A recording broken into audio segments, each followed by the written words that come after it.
World Cup aftermath. Jude with Chris Katsaris, our executive director, producer, coordinator, man about town, and also a guy who's not all in on World Cup soccer. Why?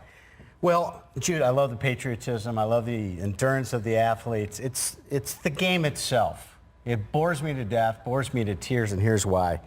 It's the constant flopping of the athletes. It's the worst officiated game of all the sports I've ever seen, and the flow of the game is just... It drives me bananas, the ball going backwards, the goalie tinkering with the ball. Man, this is heavy, just off a great performance. The non-scoring, the drama at some of the end of these games have been tremendous. And I love that everyone wraps the flag of their specific country around them. But other than that, the game for 90 minutes, and the extra time that's kept only on the field with some supposed referee, why can't we keep the score on a scoreboard? Give me an exact clock. Okay, I combine that argument. I think you represent a lot of American fans that are not quite in. But I'll say this. Tim Howard's performance was brilliant. We're seeing better athletes in the sport. Josie Altidore, unfortunately, didn't have a chance to play all that much. Julian Green was spectacular. I'm not going to sit here and act like I'm a soccer fan, but I have to say this was great drama. And the athletes are getting better and better from the last 10, 15, 20 years ago.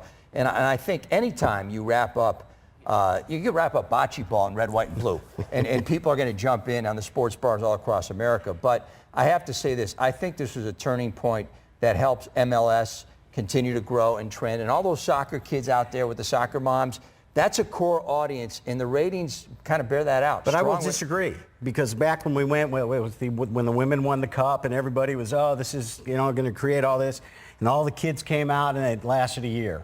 Lasted 2 years. MLS is growing, I understand that, but I don't think soccer...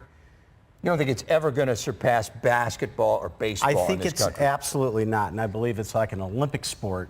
You're going to come around every 4 years, and everyone's going to get jazzed up, and we're going to go through this thing for a month every 4 years. I'm just not buying that everyone's going to go see MLS games, because I can't. I'm not this true soccer fan.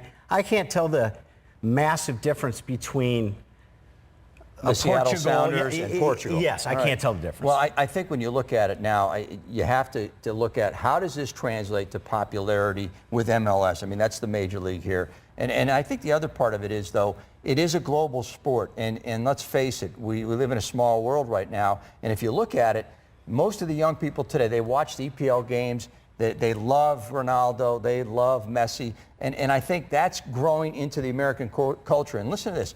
Rarely is America considered an underdog, and they were, and they played off of it very well. I think you're right in this sense. It's more of a big event on the world stage, although I will continue to say MLS will grow in popularity to some degree and maybe begin to threaten what I think is more old school, like baseball. I just think the kids will continue to play soccer as their first sport, and here in America, we have that ability to be able to go play a variety of much better sports. See that? I'm never going to sell this guy on World. This was a great run for Team USA, and they're only going to get better. And next time around, we go to Russia. But listen, can I get you a Seattle Sounders T-shirt or something? I'll take a pass on that. Huh? I'll take a pass.